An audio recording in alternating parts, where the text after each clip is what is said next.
Shwmae a croeso nôl I sesiwn 2 Cymraeg Craidd TGAU. This particular session is linked to the Unit 3 Unit 3 exam of the qualification. However, a lot of the skills, the sgiliau that are studied in this session will be relevant for the other exams as well. There's transferable knowledge, and you will notice that the things I'm going to talk about today do not just come up in Unit 3, but they are relevant to that as well. Okay, so we're going to look today at ateb a deall cwestiynau, answering and understanding questions that begin with ydy. But before we do that, we're also going to look at some patrymau iaith, some language patterns. Now, mae'n bwysig iawn, really important, bod patrymau iaith ni yn gywir, that our language patterns are accurate. Okay, and that we can show that we can use a variety of language patterns accurately. Okay, so, felly, task ddechrau, a quick starter for you. Beth ydy'r patrymau iaith yma? What are these language patterns? What do these mean yn Saesneg? Beth ydyn nhw yn Saesneg? So I would make a note of them if you don't know them especially. These are phrases you can use in all exams, in all kind of tasks you're doing, but let's see how accurate we are with the use of them. Felly, gallen ni, mae'n bosib, mae'n syniad da, mae'n helpu gyda, rydych chi'n gallu, a mae'n bwysig I. Okay, so what you can do is you can pause this clip, this recording, try and work them out, and then when you are ready, just press play again and you can double check your answers. Okay, felly, beth ydyn nhw? So, gallen ni, we could. Mae'n bosib, it's possible to. Mae'n syniad da, it's a good idea. Mae'n helpu gyda, it helps with. Rydych chi'n gallu, the rydych chi'n means you, gallu means can. Together, rydych chi'n gallu, you can. Mae'n bwysig I, it's important too. Now, the reason I wanted to start with some language patterns is, you will see later on in the session that when we're answering questions, we need to get our language accurate when we are giving our opinions. So not all questions are going to be just a yes or no. Some are going to require a more extended response. Okay? Perffaith, diolch. Okay, felly, heddi te, y ffocws ydy cwestiynau ydy. So the focus of the session today is questions that begin with ydy. Now, what I find is a lot of pupils are confident with cwestiynau sy'n dechrau gyda 18. We very often in class will use 18 questions and answer them with ydw or nac ydw. We'll use them in 5 markers, okay? We'll use them when we're asking people questions about their opinions. But what we need to do is improve our confidence when using questions sy'n dechrau gyda ydy. Now, I've got a little grid here so that you can see. The question ydy, or the word ydy, can be used in a question in several different ways. Okay, now I've just put a couple of examples here. There are more than these examples, right? These are just some of the kind of ideas I came up with. So, if you see ydy something yn, is something whatever. So, ydy ysgol yn hwyl is school fun. Ydy Cymraeg yn bwysig is Welsh important. So, if you want to say is something else, and you want to describe something, you say ydy, then you put what you're talking about, then put an, and then put an adjective in the last gap there. Now, as you can see, if a question yn dechrau starts with ydy, you answer yes, ydy, or no, nac ydy. Okay? The same way then for the second row. We've got ydy hi'n, is it? Ydy hi'n bwrw glaw? Is it raining? Ydy hi'n hwyl I wneud gwaith cartref? Is it fun to do homework? So ydy hi'n, is it? And then once again you've got ydy or nac ydy. So there's a pattern forming here. Ydy questions require ydy for yes or nac ydy for no. You've also got a little bit more of an extended one here. Ydy whatever you're talking about yn well na. So is this thing better than this? So you've got two different items here that you're going to put in. Now this is a good way of asking about a comparison and allowing somebody to answer with a comparison. So ydy, I don't know, what can we say? Ydy pêl-droed yn well na rugby? Is football better than rugby?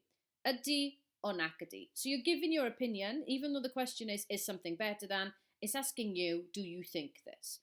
Okay, now on the day of your exams or in class when you're doing this in tasks, you will very often be given information and then you may be asked a question like this with the answer needing to be based off the text, okay? So you need to take everything as it comes with regards to the question and the text and looking for keywords. All of those skills you will have learned need to be applied, but this is about how do we get more confident when answering ydy questions.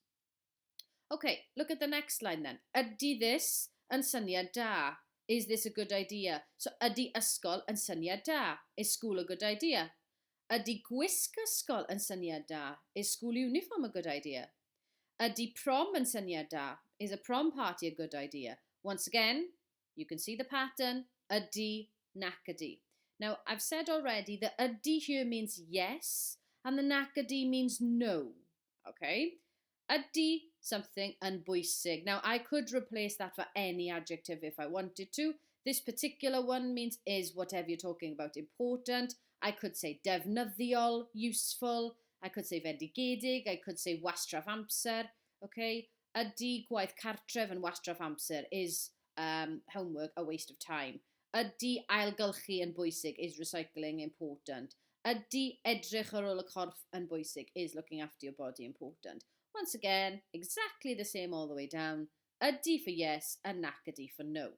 Now, one thing I will say here is that if the question begins with ydy, the only way accurately to say yes is ydy, and the only way accurately to say no is nac ydy. However, you do have other options available that would work on occasion. So you could say things like wrth gwrs, o na, dim siawns, yn bendant. Your natural language there would fit, okay? So wrth gwrs, of course, o na, oh no, yn bendant, definitely. They would also be suitable, but if you want to say the words yes or no, ydy or nac ydy are your only options. It will also depend on what the question's asking if you need to write more than just ydy or nac ydy. So for example, if the question was something like ydy something yn syniad da, so ydy gwaith cartref yn syniad da, is homework a good idea, you would say ydy or nac ydy, that would be your first step to make the decision there. Then you would need to use your third person sentences. So mae gwaith cartref yn bwysig, homework is important, or dydy gwaith cartref ddim yn bwysig. They shouldn't be new to you, those are just third person sentences, okay? Basic third person present tense, mae something yn, something is. Dydy something ddim yn, something isn't. Okay, right, we're going to practice putting these into a real life context then. So, I have got 1, 2, 3, 4, 5, 6 cwestiwn ar y screen. All of the cwestiynau yn dechrau gyda ydy, okay? They are different, they're not exactly the same, the questions, ond mae pob un yn dechrau gyda ydy. Now, you are going to have to do this personally because people's answers will differ on this particular task. It is a personal opinion, okay? So, ydy hi'n hwyl i wneud gwaith cartref? Is it fun to do homework? Ydy neu nac ydy? Up to you. Ydy gwyliau ysgol yn syniad da? Are school holidays a good idea? Ydy o nac ydy? Ydy asesiadau o arholiadau yn bwysig? Ydy asesiadau arholiadau yn bwysig? Are assessments or exams important? Ydy. Ydy chwarae badminton yn well na rygbi? Ydy o nac ydy? Ydy gwylio Netflix yn ymlaciol? Is watching Netflix relaxing? Ydy, nac ydy. Ydy Abertawe yng Nghymru? Ydy o nac ydy. Now, the ydy or the nac ydy there will mean different things. So, is it fun to do homework? Yes, no. Is watching Netflix relaxing? Yes, no. Is Swansea in Wales? Yes or no. Okay, so you can make the decisions there. Now, some of them are opinion-based, some of them are more factual. So, for example, is Swansea in Wales? Well, the answer there would be ydy. However, is watching Netflix relaxing? That's up to you whether you put ydy or nac ydy. Okay? Right, okay, moving on then. So, we've got the ydy or the nac ydy. And like I said to you previously, it will now depend what you say afterwards on what the question is asking. Okay? So, we need our third person sentences, and then sometimes we need to develop our answers further and give an achos and an opinion, okay? So, mae something yn. So is school uniform a good idea? I'm going to go with knackedy. No. If I use knackedy, I need to use the negative sentence here. If I use ydy, I use the positive sentence in the middle column, okay? So, school uniform, I'm going to go with knackedy. Dydy gwisg ysgol ddim yn syniad da, and then I would develop it by saying achos, and I would give my reason why. I would use my opinions and my reasons to say why I didn't like school uniform. I'll give you another example where it's going to be a more positive answer from me. Ydy rugby yn well na cricket? Is rugby better than cricket? I'm going to go with ydy, yes. Then I go to my positive sentence. Mae rugby yn well na cricket. Rugby is better than cricket achos mae rugby yn hwyl iawn gyda ffrindiau. Okay, so you would develop this part, the end part, the furthest column there that's got achos and opinions. You just develop that naturally. But the first two columns are what I want you to focus on. If you're giving an ydy answer, try and start the sentence with mae something yn. If you're giving an knackedy, try and say dydy something ddim yn, just for example there. Okay, what we're going to do now then is we're going to try and use these in a exam style situation. So I've got three very different topics on the screen. Okay, as we are aware, we're not going to know the topic until the day of the exam. There will be several topics in your exam paper, and it's the same skills that you will apply. Therefore, it doesn't matter what the topics are on my screen now, because you should be able to transfer these skills. Okay, so we're going to go through them one by one. I'm going to start in this top box here, yr un gwyrdd, a mae John yn siarad. Okay, mae John yn siarad. John says, dwi wrth fy modd yn cadw'n ffit, yn enwedig seiclo a nofio. Dwi'n casau cerdded a redeg, ond dwi'n mynd i'r gampfa o dro i dro. So imagine you've been given a text box, and in that text box, John has said that information. Dwi wrth fy modd. I love, or I'm in my element, keeping fit. Especially seiclo a nofio, cycling and swimming. Dwi'n casau. We should be aware that casau is a negative opinion, okay? I hate walking and running, but I go to the gym o dro i dro. Nice little idiom there from time to time. This could be a question that follows that. Ydy mynd i'r gampfa yn well na redeg? Sometimes it will even say yn dy farn di, in your opinion. But in this particular instance, it's not on about your opinion, it's on about John. Okay, so ydy mynd i'r gampfa yn well na redeg? Yn ôl John, according to John. Is going to the gym better than running? So you need to skim and scan this text and work out what are his opinions around swimming, cycling, going to the gym and running. Okay, and if we look at this second sentence here, it says, dwi'n casau cerdded a redeg. I hate walking and running. But I go to the gym from time to time. Now, for me, reading between the lines there, if somebody goes to the gym from time to time, they think it's okay. They hate running and walking, so maybe they're not going to do it very often. So in John's opinion, is going to the gym better than running? Ydy. And you would circle that and you would get 1 mark there, ydy. Okay? Now, that particular question is an example of a 1 marker, potentially, where you would just circle. You wouldn't be expected to write anything else. For the other two, I'm going to show you a difference in the amount of marks it can be worth and the level of response you need to give. Okay, so if we move on now then, i'r ail box, box 2 fan hyn, right? Yr un coch. Gwyliau yng Nghymru, syniad bendigedig. Mae mynyddoedd, traethau a chestyll arbennig yma. Dydy'r tawydd ddim bob amser yn braf, ond mae digon i wneud ta beth. So holidays in Wales, what a brilliant idea. There are mynyddoedd, mountains, traethau, beaches, a chestyll arbennig and brilliant castles. Dydy'r tawydd ddim bob amser yn braf. The weather isn't always great, ond mae digon i wneud. There's enough to do anyway. Now, ydy gwyliau yng Nghymru yn syniad da? Once again, based off this information, are holidays in Wales a good idea? Okay, now, as I've said here, ydy or knackedy would be your first point of call, but this would require a bit more of an answer. So you could use the text to help you, But remember what I said earlier about that. If you're using ydy, try and use my something yn. If you're using nac ydy, try and use dydy something ddim yn. Okay? So ydy gwyliau yng Nghymru yn syniad da? I'm going to go ydy. And then I'm going to use the text directly. Mae mynyddoedd, traethau a chestyll arbennig yng Nghymru. You could say that.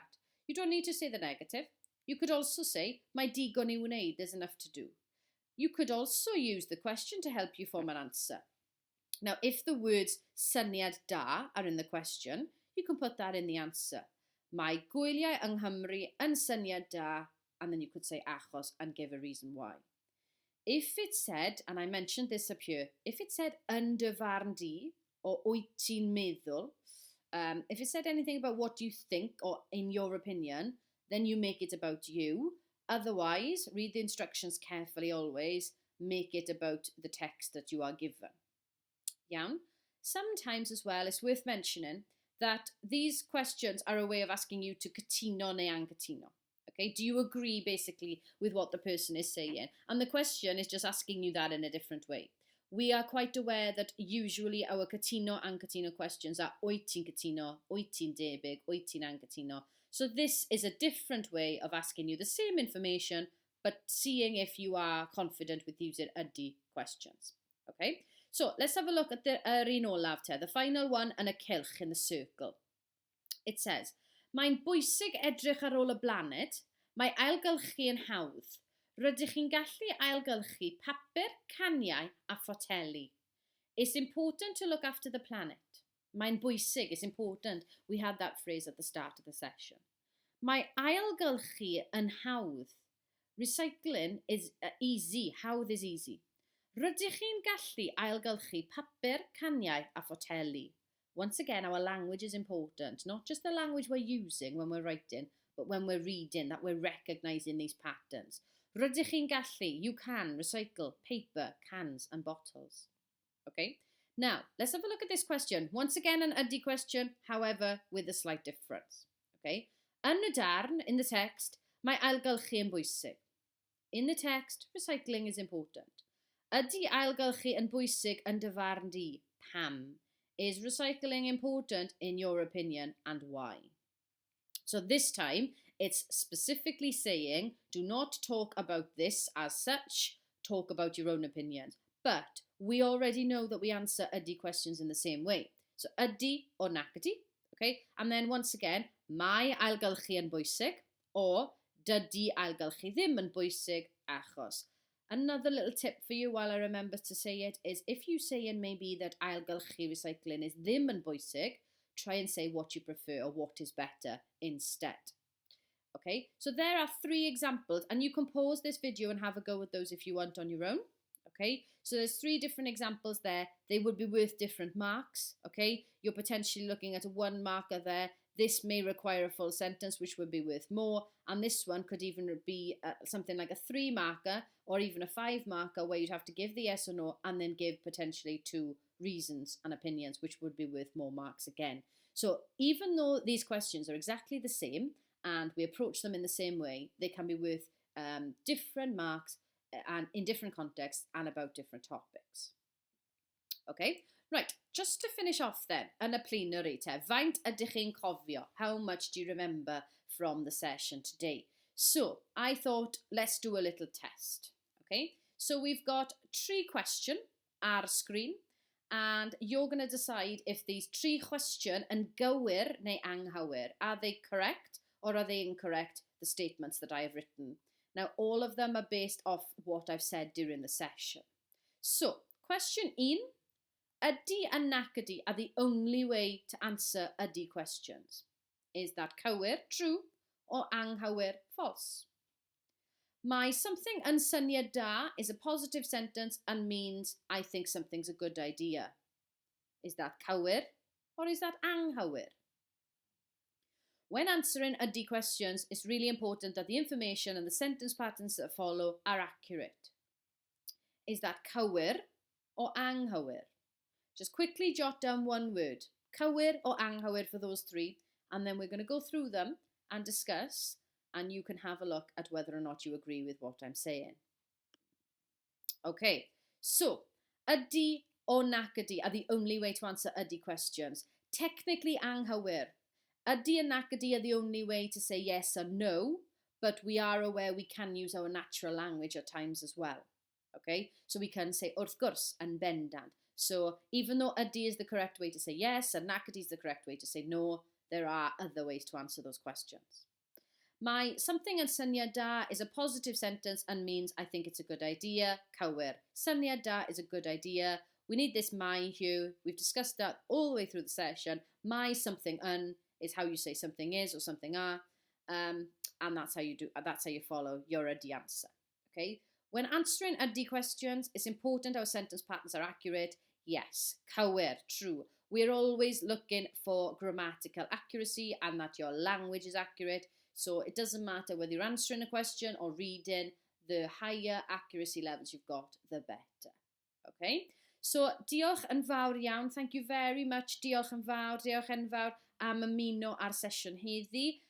Hopefully you've had a look and managed to learn something or revise something about ydi questions and looked at some language patterns, and hopefully you can use these in your work in class and in the exams. Diolch yn fawr iawn. Hwyl fawr.